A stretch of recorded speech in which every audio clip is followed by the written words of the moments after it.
People in America, they done got so successful that they're on way off track. And the very foundation that this country was built upon. People look at the bad stuff, they look at what Columbus did, and they look at, you can make up all kinds of stuff, but you know what? There was a lot of good too that came into this country.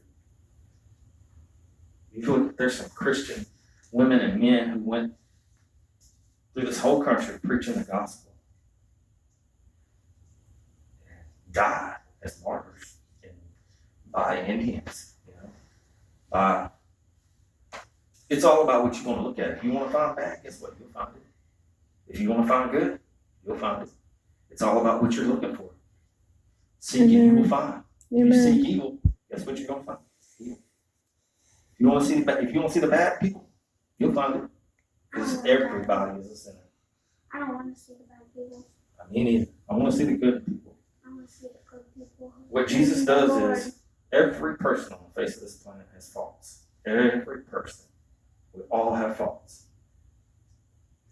But what Jesus does is all the strengths you have, he just keeps pouring into them. He pours into your strengths until sooner or later your faults are so small. And the only thing that shows in you is your strength. And you're filled with his light and his glory. That all the other stuff fades away.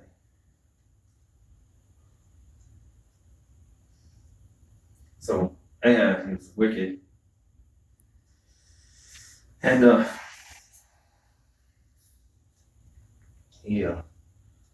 he's wicked and prideful, but one thing he had going for him was he feared the Lord. He feared him. He actually really feared him. So one of the prophets told him, hey, this is going to happen.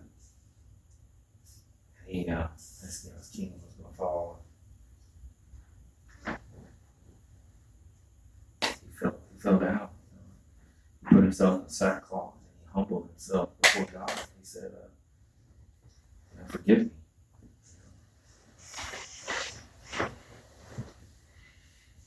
That's what made David a man after God's own heart. Because the very same things that Ahab done, David had done too. The difference was David would lay himself out before the Lord. He said, Lord, forgive me, forgive me, forgive me. I sinned against you. I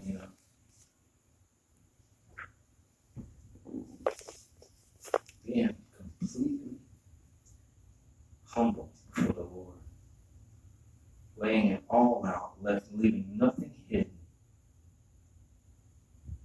being completely genuine and authentic before the Lord. That's what he wants. That's how he begins with you. He knows your heart anyway. He already knows all the stuff in it. And you're going to be judged for it. You might as well be judged for it now. Lay it out and say, Lord, help me. Change me from my wicked ways. Amen. There was this, what was it, 37 today? What was the Sunday school? It was delight thyself in the Lord, and he will give you the desires of your heart. Delight thyself in the Lord, and he will give you the desires of your heart. The reason why a lot of people are not getting what their heart desires is because your heart's not right. Amen. You're not going to get the desires of your heart till your heart's right. Amen.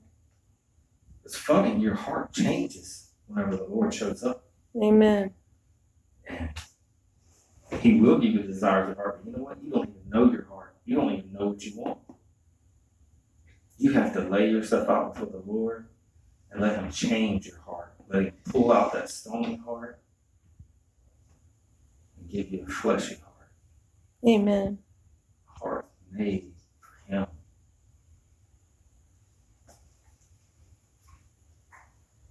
Ask him, Lord, please, please come into my heart. Change me, make me different. Change my thoughts. Change my imagination. Let me start imagining about heaven. Let me start imagining about the beautiful things on the face of this planet. Start imagining about you, Lord. Once your imagination changes, man, everything else comes behind it. Every time he did righteous judgment, it was because of their imagination. When it came down on Sodom and Gomorrah,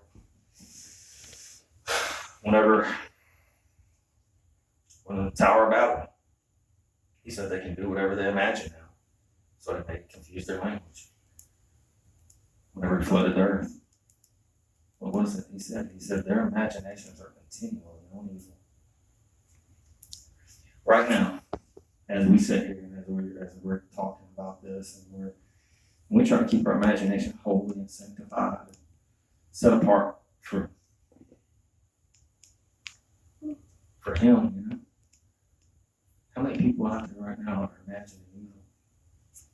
How many people out there right now are just they're thinking about it, and then what they think about, they end up doing. They end up looking at it. It's going to be some simple questions. Simple questions. Where did your feet take you? What did you put before your eyes? What did you listen to? What came out of your mouth? There are going to be some simple questions when you get to heaven.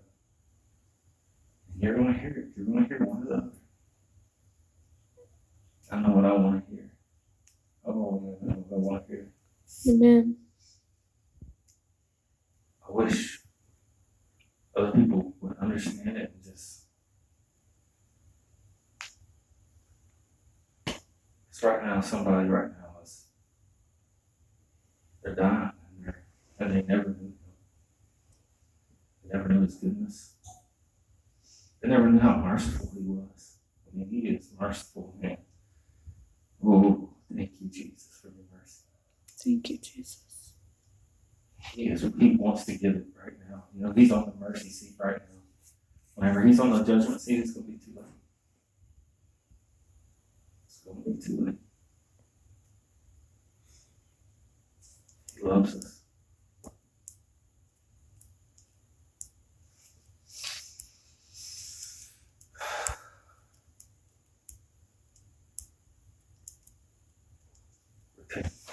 You know, I guess I'm labeled as a Pentecostal, as whatever, apostolic. I'm labeled whatever you want to label me. I don't care. I love Jesus. You can put whatever label you want to me. You know, at the end of it, I don't care. Just put Jesus up on the end of it. Freak. Or Jesus in front of it. Jesus freak. Jesus whatever. I don't care. As long as you put Jesus on, I'm good with it. Because it's all about him. From the front to the back of this book. It's all about him. The beginning of it, whenever Moses was watching the burning bush, what did he say? He said, who are you? He said, I am. And a few verses away it says, I am that I am will be remembered for generations, right? So then you fast forward. Revelations, right? And in Revelations, John's on the island of Patmos, and he's getting visions and revelations, and he's conversing with Jesus.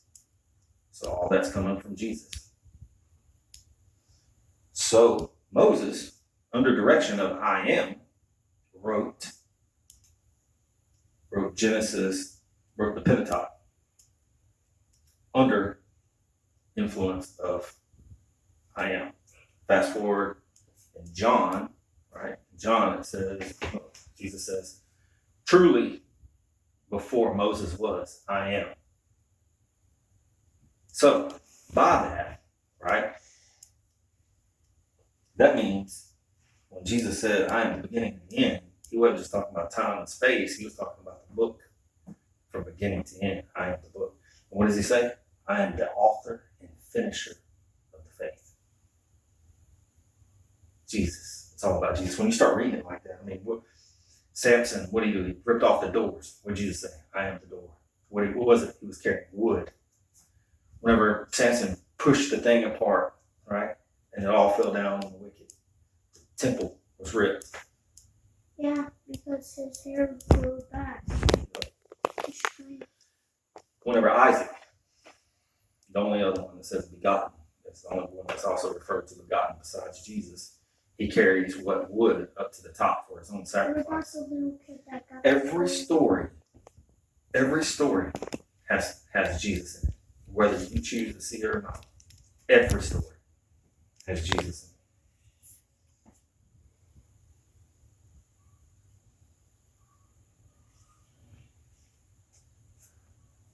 And whenever he's put before the Pharisees, right? And he goes, "Are you who you say you are? Are you the Messiah?" And he says, "I am." Now,